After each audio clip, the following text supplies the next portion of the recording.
Good morning my dear students. ఈరోజు నిన్న చెప్పినటువంటి బ్యాలెన్స్ షీట్ షెడ్యూల్ గురించి మనం వివరించడం జరిగింది. ఈరోజు బ్యాలెన్స్ షీట్ ఏ విధంగా తయారు చేయాలి అనేది చూద్దామండి. సో హెడ్డింగ్ పెట్టుకోండి. Life insurance corporation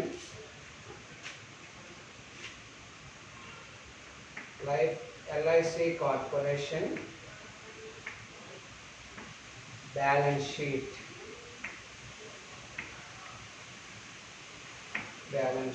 for the year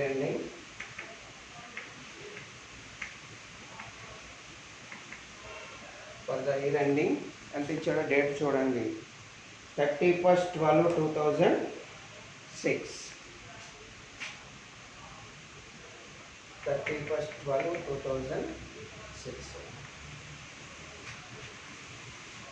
so first ఇక్కడికి కంటిన్యూషన్ పార్ట్ ఇక్కడ చూపిద్దామండి.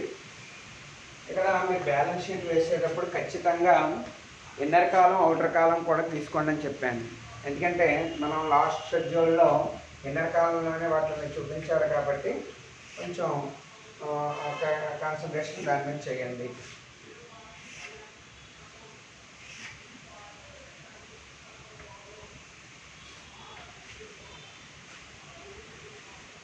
ఇక్కడ కూడా సేమ్ దీని కంటిన్యూషన్ పార్ట్ అండి. ఇది inner column and outer column.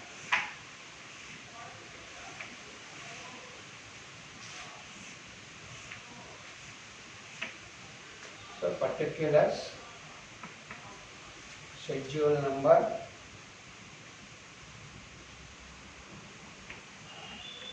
Amount inner column outer column. మళ్ళీ particulars, schedule number, amount. So ఇక్కడ మనం మొట్టమొదటిగా హెడ్డింగ్ పెట్టేటప్పుడు ఏం చెప్పామండి? సోర్సెస్ ఆఫ్ ఫండ్స్ అంటే నిధులకు మూలాలు, సోర్సెస్ ఆఫ్ ఫండ్స్. దీంట్లో మనం చెప్పినటువంటిది schedule number capital, schedule number 5 ఎంత వచ్చిందండి మనకి? అక్కడ మీరు చూడండి, ఆల్రెడీ షెడ్యూల్ వివరణ చూపించారు కదండి. ఆ అమౌంట్, నెట్ అమౌంట్ ఇక్కడ కూడా తీసుకోవాలి. మన బ్యాంక్ అకౌంట్స్లో చేసినట్టుగానే ఇక్కడ కూడా సేమ్ అండి. నెట్ వాల్యూస్ ఇక్కడ మీరు తీసుకోవాలి. ఎంత వచ్చింది మనకి? 3,99,400. ఇక next schedule number 6 reserves and surplus. Reserves and surplus, రిజర్వులు మరియు మిగుళ్ళు. షెడ్యూల్ నెంబర్ 6 లెక్కలో మనకి ఏమీ ఇవ్వలేదండి. ఇచ్చినా అమౌంట్ ఇచ్చినా ఇవ్వకపోయినా రాసేసి చూపించాలండి. నెక్స్ట్ బారోయింగ్స్, అప్పులు. షెడ్యూల్ నెంబర్ 7 ఇది కూడా మనకి లెక్కలో ఏ విధమైనటువంటి అమౌంట్ మనకి ఇవ్వలేదు. ఇక నెక్స్ట్ మనం చూసినట్లయితే పాలసీ హోల్డర్స్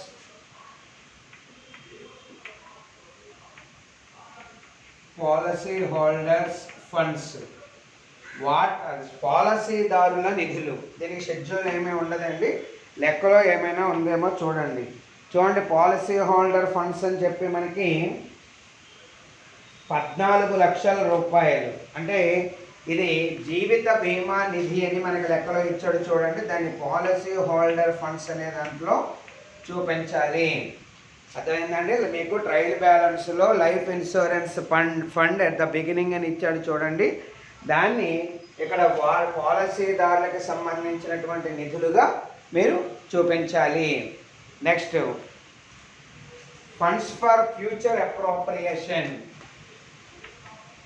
ఫండ్స్ ఫర్ అదే బ్యాంక్ అకౌంట్స్ అయితే గత సంవత్సరంది ప్రస్తుత సంవత్సరం కలుపుకొని ఒకే చోట చూపిస్తామండి మనం. కానీ ఇక్కడ వచ్చేటప్పటికి గత సంవత్సరంలో ఉండేటటువంటి జీవిత బీమా నిధిని పాలసీదారులకు సంబంధించినటువంటి నిధిగా అక్కడ మనం చూపించాలండి. అదేమీ ఎల్ఐసికి సంబంధించేటటువంటి మొత్తం కాదు. అది ఎల్ఐసి వాళ్ళు ఏమి ఆ సంస్థలు వాడుకోవడానికి ఏమీ వీలు లేదు. అది పాలసీదారులు భవిష్యత్తులో పాలసీలు మెచ్యూరిటీ అయినప్పుడు కానీ లేదా ఏదైనా ఒక జరగకపోయినటువంటి ఎనీ కాంటింజెంటల్ సిచ్యువేషన్స్ ప్రకారం ఏదైనా జరిగితే కనుక అలాంటి సందర్భాల్లో అమౌంట్ ఇవ్వడం కోసం ఇది ఫండ్ అనేటటువంటి క్రియేట్ చేస్తారండి. దాన్ని మనం ఎల్ఐసి పాలసీదారులకు సంబంధించిన నిధులుగా మనం చెప్తాము. Next funds for future appropriations. ఇది ఎక్కడిదండి మనకి? మనం రెవెన్యూ ఖాతా వేయడం ద్వారా లాస్ట్లో ఉండేటటువంటి మొత్తము అంటే షేర్ హోల్డర్స్కి అలాగే ఇతర రిజర్వ్లకి బదిలీ చేయగా ఇంకా ఏమైనా మిగిలి ఉండేటటువంటి మొత్తాన్ని మనం దీనికి ట్రాన్స్ఫర్ చేయాలి. అక్కడ మన రెవెన్యూ ఖాతాలో వచ్చినటువంటి మొత్తం అండి ఇది.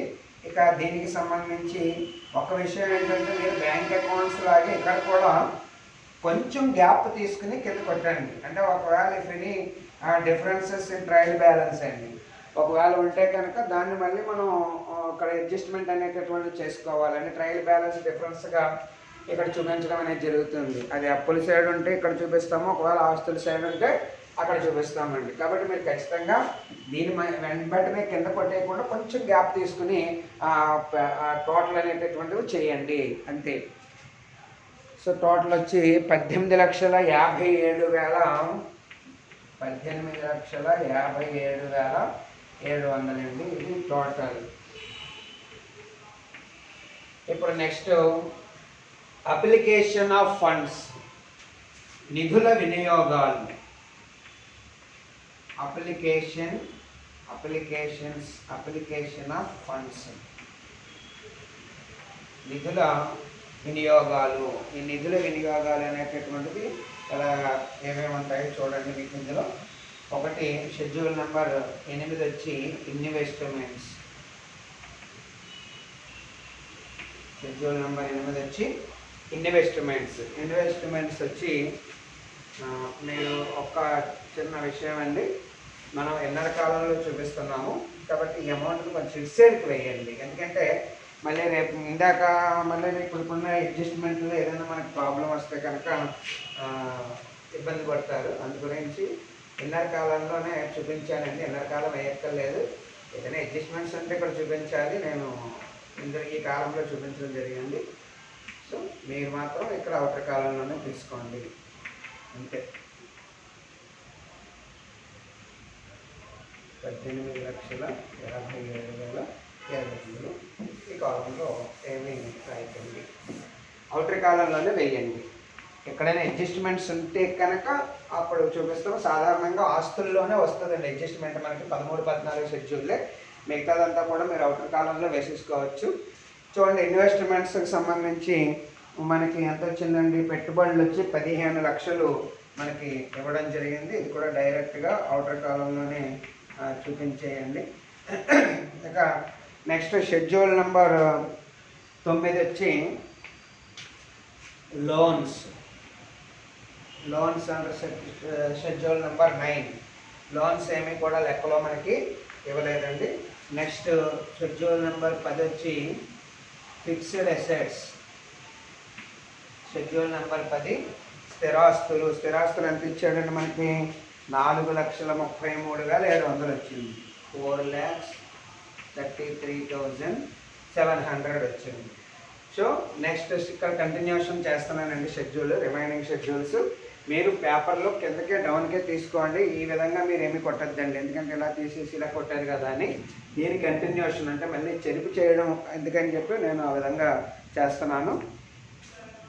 షెడ్యూల్ నెంబర్ 10 తర్వాత షెడ్యూల్ నెంబర్ 10 తర్వాత మనం వేయవలసినటువంటి స్టెప్ వచ్చి కరెంట్ అసెట్స్. మీరు ఫార్మెట్ కూడా దగ్గర పెట్టుకోండి. కరెంట్ అసెట్స్ అండర్లైన్ చేసుకుని ఇందులో కరెంట్ అసెట్స్లో చూడండి, cash and bank balance. Cash and bank balance schedule number 11. ఏమైనా ఉందా అండి? ఫెనీ అమౌంట్ ఆర్ గివెన్? లేదు, అమౌంట్ ఏమీ లేదండి. ఇక్కడ మీరు ఏమి చూపించిన అవసరం లేదు. అండ్ షెడ్యూల్ నెంబర్ 12 వచ్చి అడ్వాన్సెస్ అండ్ అదర్ అసెట్స్ అండి.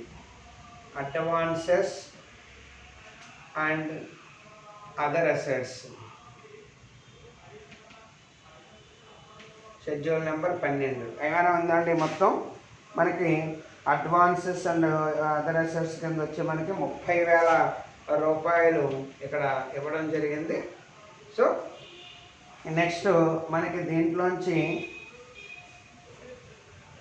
ఇక్కడే చూపించండి, తీసేయండి. 30,000 చూపించండి, లేకపోతే విడిగా కూడా మీరు చూపించినా కూడా ప్రాబ్లం లేదండి. 30,000 కింద తీసుకురండి. Next less current liabilities.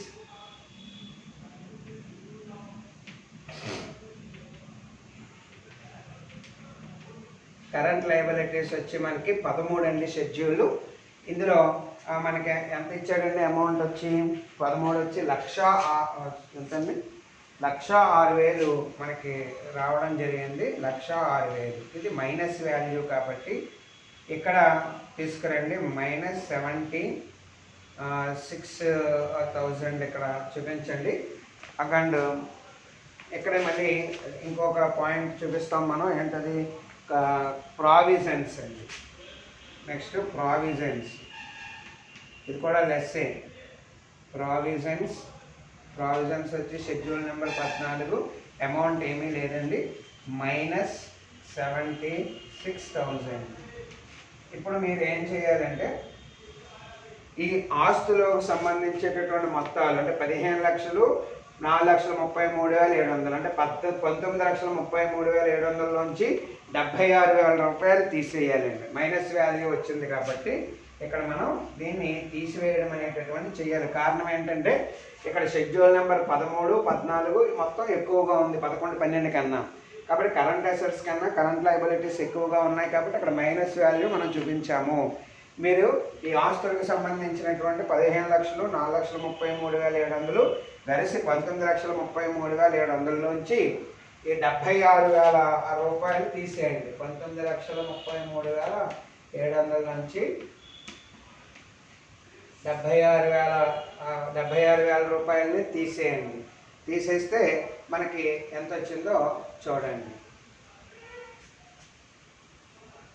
700 13 నుంచి 7 అంటే మనకి ఇక్కడ వచ్చి 7, 12 నుంచి 7 తీస్తే 5, 18. సో అమౌంట్ వచ్చి మనకి 18,57,700. ఈ విధంగా మనకి ఆస్తులు అప్పులు సమానంగా అయిపోవాలండి. అంతే ఈ లెక్క. బ్యాలెన్స్ షీట్ తయారు చేయమన్నప్పుడు మాత్రం గుర్తుపెట్టుకోండి, మన రెవెన్యూ ఖాతాలో ఎన్నర కాలం ఓటర్ కాలం అవసరం లేదండి, కానీ ఇక్కడ మాత్రం ఖచ్చితంగా ఎన్నర కాలం ఓటర్ కాలం తీసుకోండి. కారణం ఏంటంటే మనకి ఖచ్చితంగా current assets and current liabilities సంబంధించి మనం ఎన్నర కాలంలోనే వేసే అమౌంట్స్ మన ఓటర్ కాలంలో చూపించాలి. This is the procedure. ఓకేనా, ఎక్కించుకోండి. ఈజీగానే ఉంటాయండి, ఏం ప్రాబ్లం ఏమీ లేదు. సరే, మరొక లెక్క ఎక్కించుకోండి. From the following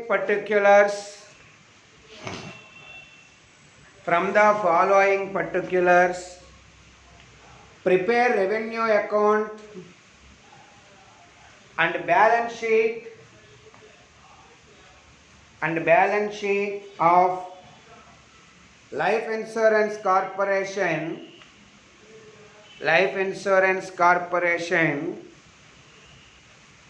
as on 31/12/2004.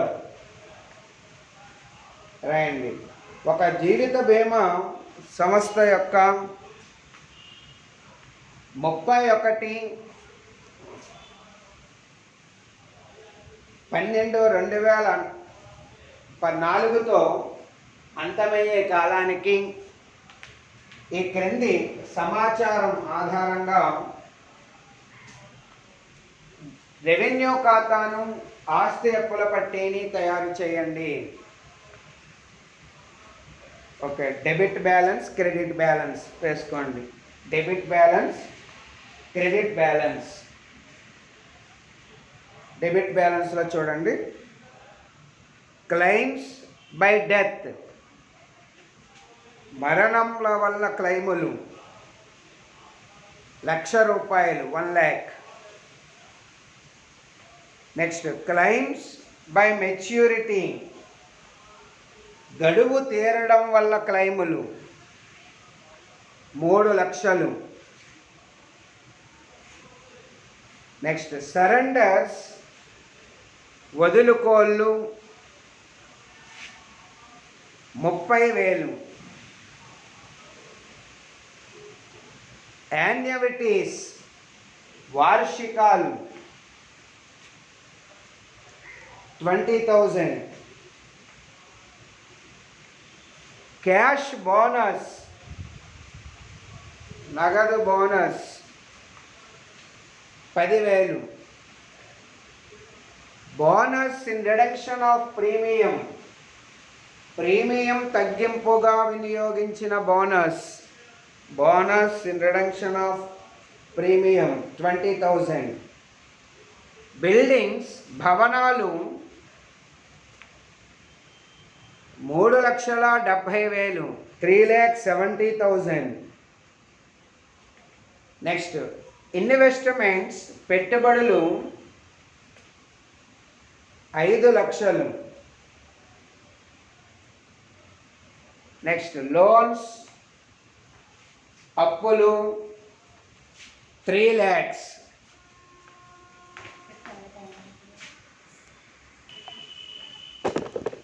Loans 3 lakhs. Next bills receivable, వసూలు బిల్లులు 5,000. నెక్స్ట్ క్రెడిట్ బ్యాలెన్సెస్కి రండి, క్రెడిట్ వైపు రాసుకోండి. క్యాపిటల్, మూలధనము 1 lakh, 1,00,000. Insurance fund, insurance fund జీవిత బీమా నిధి 8,00,000. రిజర్వ్ ఫండ్, రిజర్వ్ నిధి 3,00,000. ప్రీమియమ్స్, ప్రీమియములు again 3 lakhs. Next registration fees, registration fees 1 lakh, 1,00,000.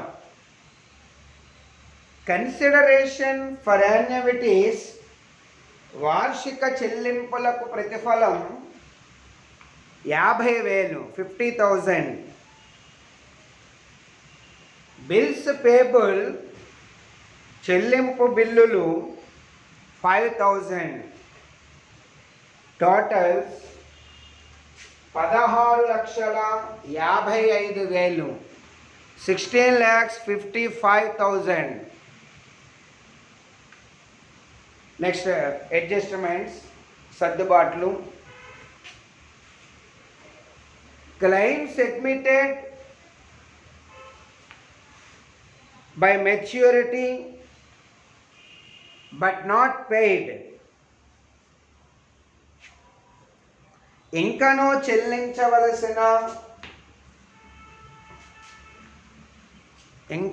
చెల్లించవలసిన గడువు తీరిన క్లెయిమ్స్ 1,500 రూపాయలు, 15,000 రూపాయలు, 15,000, 15,000.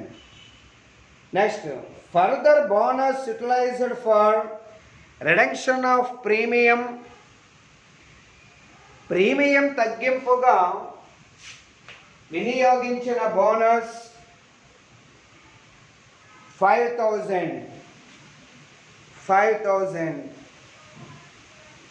నెక్స్ట్ అవుట్ స్టాండింగ్ ప్రీమియం, రావలసిన premium 25,000. Next reinsurance claims, reinsurance claims, recoveries by death, పునర్భీమా క్లెయిములు, మరణం పునర్భీమా క్లెయిములు మరణంకి సంబంధించి ₹10,000 10,000. So that is the problem. ముందు మనం రెవెన్యూ ఖాతా ముందు షెడ్యూల్ ప్రకారం తయారు చేసి తర్వాత ఆస్తుల పట్టీని తయారు చేద్దామండి. సో హెడ్డింగ్ పెట్టుకోండి, schedules farming under revenue account. Revenue ఖాతాలో చూపబడే షెడ్యూళ్ళు.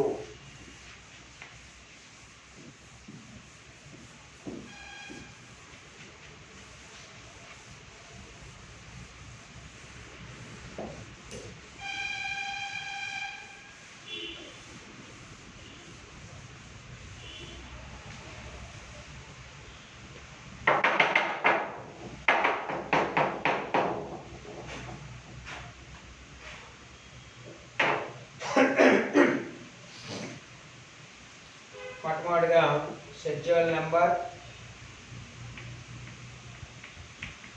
1 ప్రీమియం ఎర్నడ్, ఆర్జించిన లేదా సంపాదించిన ప్రీమియం.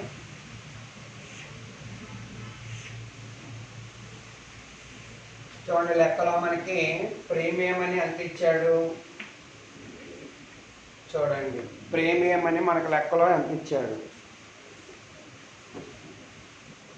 చూడండి. లెక్కలో ప్రీమియం అని మనకి ఇన్నర్ కాలంలో చూపించండి. 3 లక్షల రూపాయల ప్రీమియంగా మనకు ఇవ్వడం జరిగింది. దీనికి ప్లస్ అవుట్ స్టాండింగ్ ప్రీమియం, రావాల్సినటువంటి ప్రీమియం దీనికి కలపండి. రావాల్సిన ప్రీమియం వచ్చి 25,000 రూపాయలు కలపండి. 3,25,000. అలాగే plus premium reduction, bonus in reduction of premium, bonus in reduction of premium. ఇదంతా ఇచ్చాడండి మనకి 5,000 మనకి ఇవ్వడం జరిగింది. సో టోటల్గా 3,30,000 రూపాయలు ఇక్కడ ప్రీమియంగా మనం తీసుకోవాలండి. చెప్పాను కదండి, సర్దుబాటులో కనుక ఈ పాయింట్ ఇచ్చినట్లయితే ఇది రెవెన్యూ ఖాతాలోనే 2 చోట్ల పడుతుంది. ఒకటి ప్రీమియంలో కలుపుకోవాలి, రెండోది 4వ షెడ్యూల్లో ఆ మొత్తాన్ని చూపించాలి. అంతేనండి. So 3,30,000 that is total. Next schedule number 2. Schedule number 2 commission.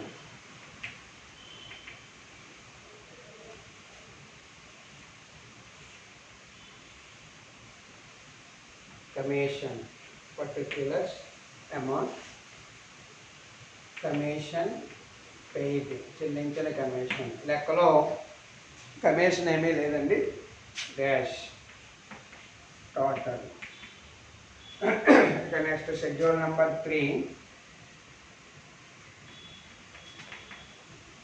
Operating expenses.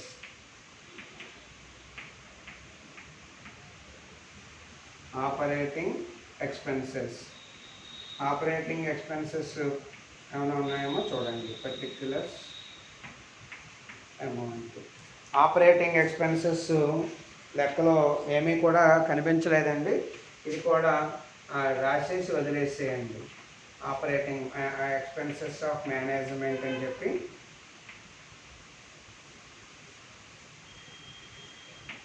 Total.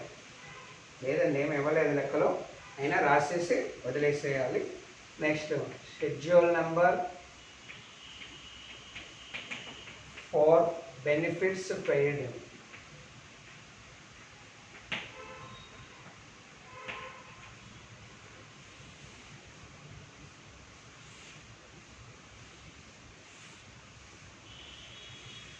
Benefits paid particular amount. Benefits paid. ఈ బెనిఫిట్స్ పెయిడ్లో మనకి ఏమేమి ఐటమ్స్ ఉన్నాయో చూడండి. ఇక్కడ మనకి మొట్టమొదటిగా రాసేటటువంటి పాయింట్ వచ్చి క్లెయిమ్స్. క్లైమ్స్ చూడండి, డెత్ క్లైమ్స్ ఎంత ఇచ్చాడండి. డెత్ క్లైమ్స్ మనకి 1 lakh ఇవ్వడం జరిగింది డెత్. అలాగే బై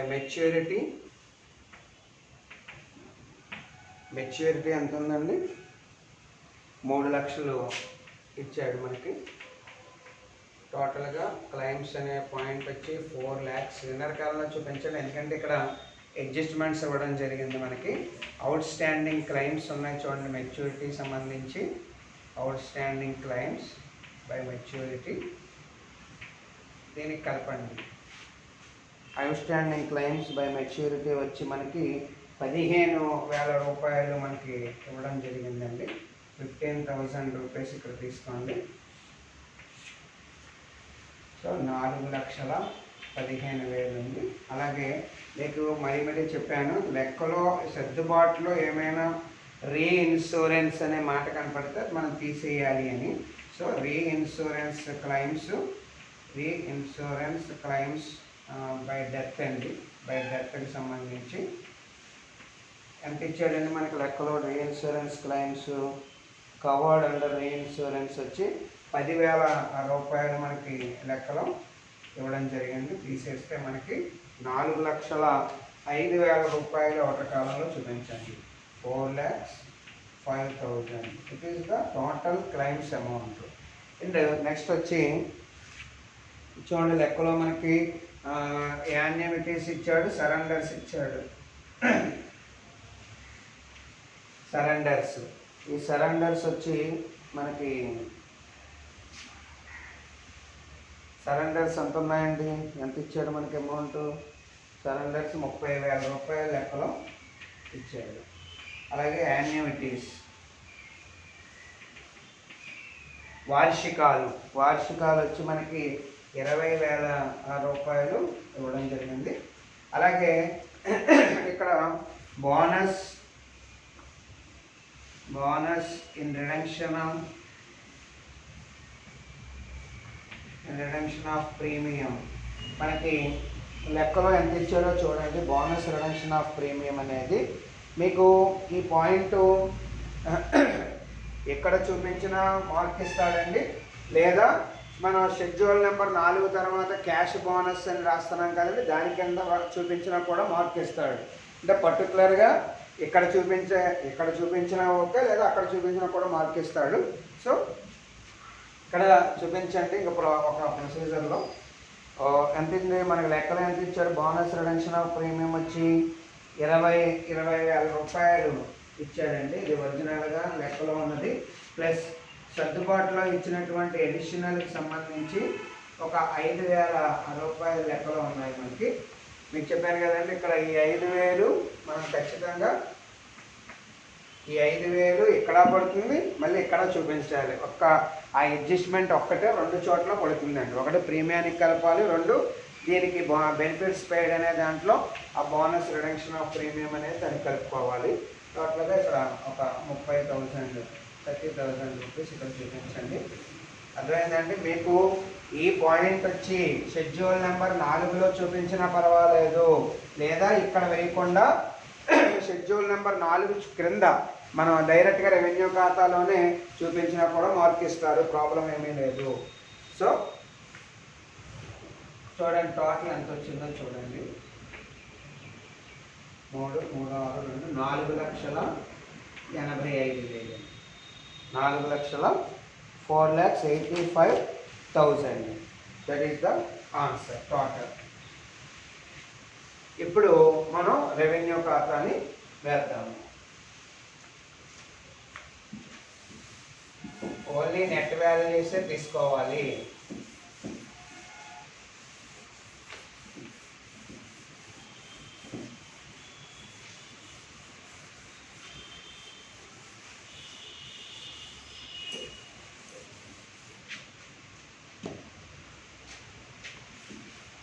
సో హెడ్డింగ్ పెట్టుకోండి, LIC life insurance corporation revenue account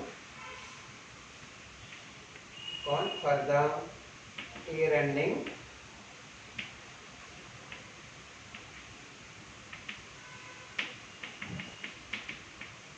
31/12/2004.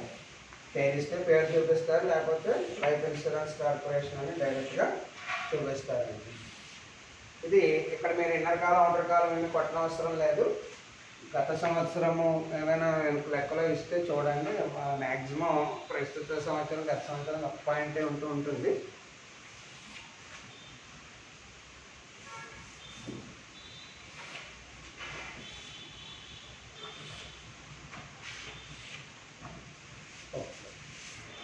దీని కంటిన్యూషన్ అనమాట ఇది. పర్టిక్యులర్స్ షెడ్యూల్ నంబర్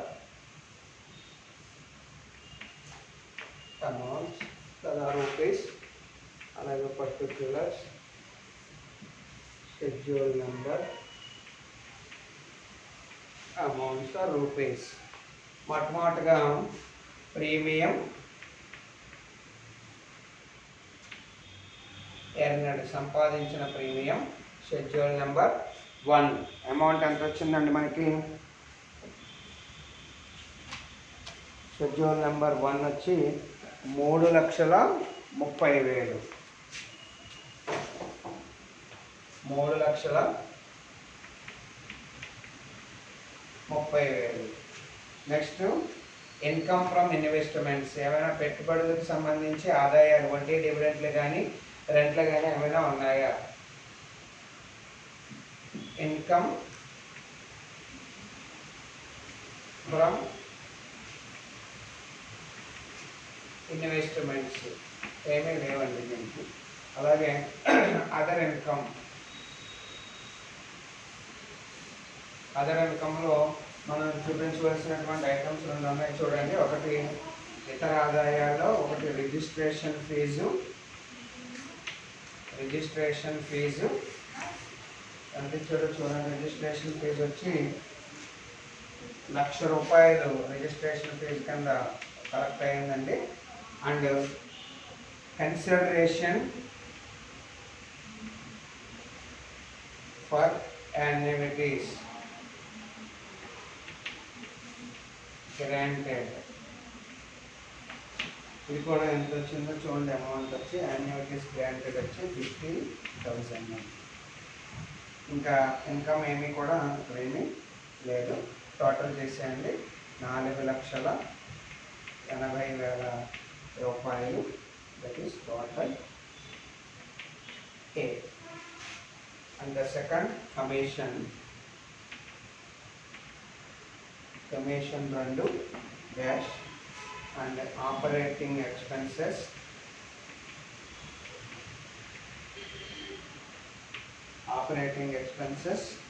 ఇది కూడా షెడ్యూల్ నెంబర్ ఏమీ లేదండి. డాష్ టోటల్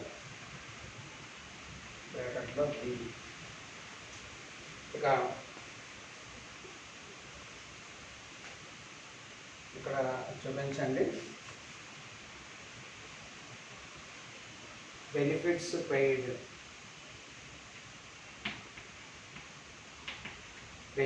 పెయిడ్ వచ్చి షెడ్యూల్ నెంబర్ 4. ఇందాక మనకి అమౌంట్ 4,85,000 వచ్చిందండి. 4,85,000 రూపాయలు మనకి రావడం జరిగింది. అలాగే నగదు బోనస్, క్యాష్ బోనస్ ఇచ్చాడు చూడండి లెక్కలో. నేను ఇందాక చెప్పింది ఏంటంటే అక్కడ 30,000 ఇక్కడ కింద రాసి చూపించిన మార్క్ ఇస్తారు, అది నేను చెప్పింది. మరి షెడ్యూల్ నెంబర్ 4లోనే ఆ బోనస్ రిడక్షన్ విత్ ప్రీమియం ఉంది చూడండి, ఆ పాయింట్ని ఇక్కడ వేసినా కూడా మార్క్ ఇస్తాడు. ప్రాబ్లం ఏమీ లేదు, కంగారు ఏం పడవలసిన అవసరం లేదు. క్యాష్ బోనస్ వచ్చి మనకి షెడ్యూల్ ఏమి ఉండదండి, ఇక్కడతో షెడ్యూల్ అయిపోయాయి. క్యాష్ బోనస్ వచ్చి 10,000 రూపాయలు. ఇంకా ఏ విధమైనటువంటి పాయింట్స్ లెక్కలో లేవండి. 4,95,000 రూపాయలు టోటలు.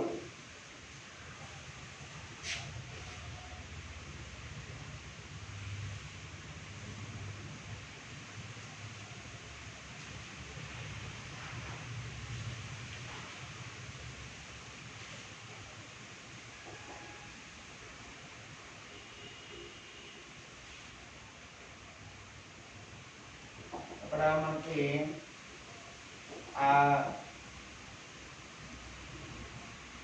మనం 20 ప్లస్ 25,000 వేయాలండి. అక్కడ 30,000 వేసినట్టున్నాను చూడండి ఒకసారి. ఆ బెనిఫిట్స్ పేరులో బోనస్ ప్రీమియం 20,000 ఇచ్చాడు. అది 20,000 ప్లస్ 5 25,000 వేయాలి.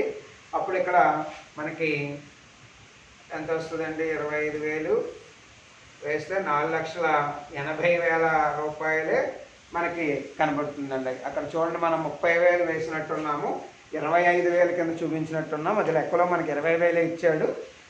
4,90,000 రూపాయలు ఇది టోటల్ చూపించండి. Total C. ఇప్పుడు మనకి సర్ప్లస్ బ్రాకెట్లో డి, మళ్ళీ బ్రాకెట్లో A minus B minus C. So దీనిలోంచి తీసినట్టయితే మనకి ఇక్కడ చూడండి, ఈ లెక్కలో మనకి డెఫిసిట్ వస్తుందండి. ఇది 4,80,000 ఉంది, ఇది 4,90,000 ఉంది. కాబట్టి ఇక్కడ మనం డెఫిసిట్ అని రాయాలి.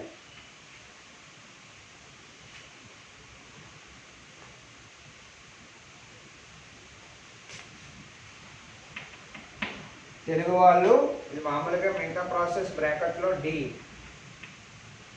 డెఫిసిట్. దీన్ని లోటు ఖాతా అంటారు. లోటు ఖాతాకి అదే మిగిలితే సర్ప్లస్ అంటాము. ఇక్కడ ఈ ఆదాయాల కన్నా వ్యయాలు ఎక్కువగా ఉన్నాయి కాబట్టి ఆ డిఫరెన్స్ అనేది ఎంత ఉందో చూడండి. ఎంత మ్యాక్సిమం 10,000 ఉందండి. 10,000ని మనం డెఫిసిట్గా చూపించాలి. లోటు ఖాతాకు బదిలీ చేస్తామన్నమాట.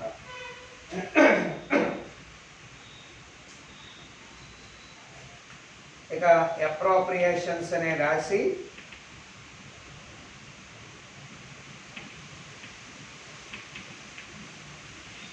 అప్రోప్రియేషన్స్ అని రాసి ఇందులో మామూలుగానే రాసి వదిలేసేయండి. ఇంకేం ట్రాన్స్ఫర్ చేయడానికి ఏమీ లేదు. మనకు డెఫిసిట్ వచ్చింది కాబట్టి ఏమీ చేయడానికి ఏమీ లేదు. Transfer to share holders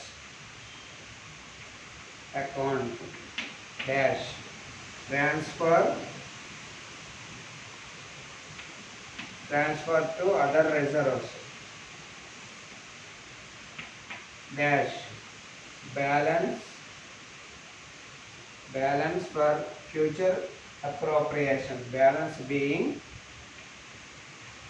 future appropriations, భవిష్యత్ ఏర్పాట్లకు నిధులు. ఇంకేమీ లేవండి. ఇక్కడ ఏమైనా చేయడానికి కూడా ఏమీ లేవు. సో ఇది రెవెన్యూ ఖాతాకి సంబంధించినటువంటి ఇన్ఫర్మేషన్. అర్థమైందండి. టోటల్ డి అంతేనండి రెవెన్యూ ఖాతా.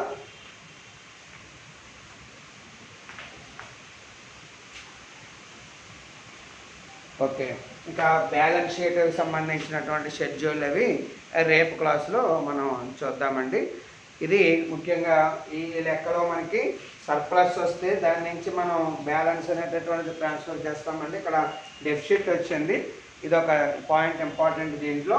ఇక నెక్స్ట్ ఇంకోటి ఏంటంటే ఈ బెనిఫిట్స్ పెయిడ్లో బోనస్ రిడక్షన్ విత్ ప్రీమియం అనేది, అలాగే అడ్జస్ట్మెంట్లో ఇచ్చిన ప్రీమియం మనం కలిపి చూపిస్తున్నాము. ఈ లెక్కలో మనం 20,000 ప్లస్ 5,000 అండి. 25,000 అంటే 30,000 చూపించాము. లెక్కలో 20,000 ఇచ్చాడు మనకి. సో 25,000 వేస్తే 4,80,000 అక్కడ వచ్చింది. ఇక ఆ బోనస్ రిడక్షన్ విత్ ప్రీమియం అనేటటువంటి దీని క్రింద కూడా రాయొచ్చు. ఇక్కడ చూపించకుండా షెడ్యూల్ నెంబర్ 4లో చూపించకుండా ఈ క్రింద చూపించినా కూడా మార్క్ ఇస్తాడు. అదొకటి గుర్తుపెట్టుకోండి. అంతేనండి. రేపు బ్యాలెన్స్ షీట్ చూద్దామండి. అయితే ఏమైనా ట్రై చేస్తే ఇంటి దగ్గర ఏమైనా కొన్ని షెడ్యూళ్ళు మీరు ఈ లెక్కన ఆధారంగా గత లెక్కన ఆధారంగా చేయండి. లేకపోతే రేపు చూద్దాం. Okay, thank you.